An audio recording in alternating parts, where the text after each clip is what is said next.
اگر تم ہارو گے نہیں تو تم کبھی بھی جیت کا مزہ نہیں لے سکتے۔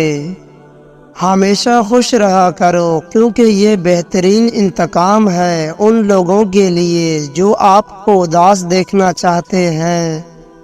جب ضمیر غلامی کا عادی بن جائے تو طاقت کوئی معنی نہیں رکھتی۔ اعتماد کمایا جاتا ہے، عزت دی جاتی ہے اور وفاداری کا مظاہرہ کیا جاتا ہے۔ ان میں سے کسی ایک کے ساتھ خیانت تینوں کو کھو دینا ہے۔ اگر آپ اپنے مقصد کو پانے کے لیے سخت محنت نہیں کرتے تو جو آپ کو نہیں ملا اس پر غمگین نہیں ہونا چاہیے۔ بھاگو مت، آج کا دن سخت ہو سکتا ہے، کل کا اس سے بھی سخت ہو، مگر بالکل ممکن ہے کہ اس سے اگلے دن روشنی بن کر آئے۔ کبھی بھی اپنے چال کا اعلان مت کرو جب تک کہ اسے چل نہ لو۔ اگر دنیا فتح کرنی ہے تو آواز اور لہجے میں نرمی پیدا کرو، کیونکہ لہجے کا اثر الفاظ سے زیادہ ہوتا ہے۔ زندگی میں جب بھی ہمارا خود سے سامنا ہوتا ہے تو سمجھ آتا ہے کہ ہم نے دوسروں کی خاطر اپنا کتنا دل دکھایا ہے۔ غصے کے وقت برداشت کا ایک لمحہ تمہیں ہر بار شرمندہ ہونے سے بچا سکتا ہے۔ بد اخلاق انسان کی مثال اس ٹوٹے ہوئے گھڑی کی طرح ہے جو قابل استعمال نہیں رہتا۔ زخم کھا کر بھی مسکرانا اور ناخوش ہوتے ہوئے بھی خوش رہنا، دراصل یہی ہماری اصل طاقت ہوتی ہے۔ بہترین دنوں کے لیے برے دنوں سے لڑنا پڑتا ہے۔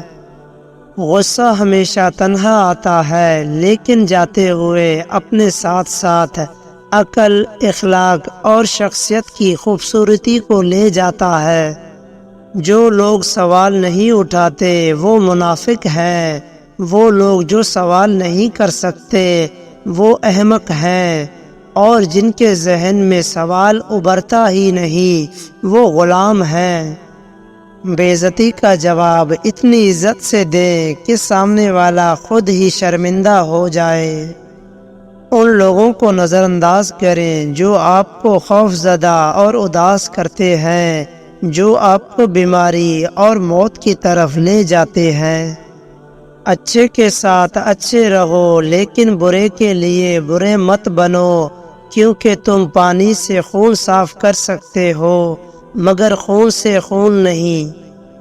جو لوگ اپنے احسان ظاہر نہیں ہونے دیتے اکثر وہی دوسروں کا خیال رکھنے والے ہوتے ہیں۔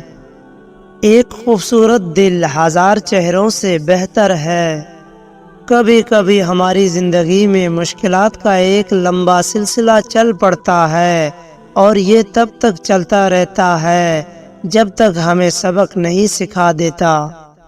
وقت تو اپنے وقت پر بدلتا ہے مگر انسان کا کوئی بھروسہ نہیں، یہ کسی وقت بھی بدل جاتا ہے۔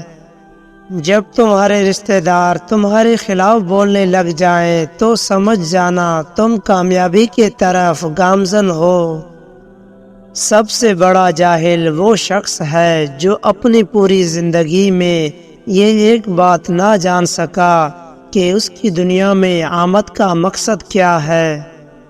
جیسے باپ کی موجودگی میں بچوں کا دل شیر جیسا ہوتا ہے، ویسے ہی شوہر کے ہوتے ہوئے بیوی کی ہمت اور حوصلہ بھی شیرنی جیسا ہوتا ہے۔ جو چیز بغیر محنت کے حاصل ہوتی ہے اس کی قدر و قیمت نہیں ہوتی۔ جو جتنی مشکلوں سے گزرتا ہے اس کی روح اتنی مضبوط ہو جاتی ہے۔ جس کا کردار جتنا مضبوط ہو اس کے گاؤ اتنے ہی زیادہ ہوتے ہیں۔ خواب، خواہش اور لوگ جتنے کم ہوں اتنا ہی اچھا ہے۔ دکھ انسان کو نہیں توڑتا بلکہ دکھوں میں اپنوں کے رویے توڑ دیتے ہیں۔ دنیا تمہاری عزت کیوں نہیں کرتی؟ انسان کی عزت کا راز 3 چیزوں میں ہے۔ نمبر 1، کسی سے حاجت نہ چاہو۔ نمبر 2، کسی کو برا مت کہو۔ نمبر 3، کسی کے مہمان کے ساتھ مت جاؤ۔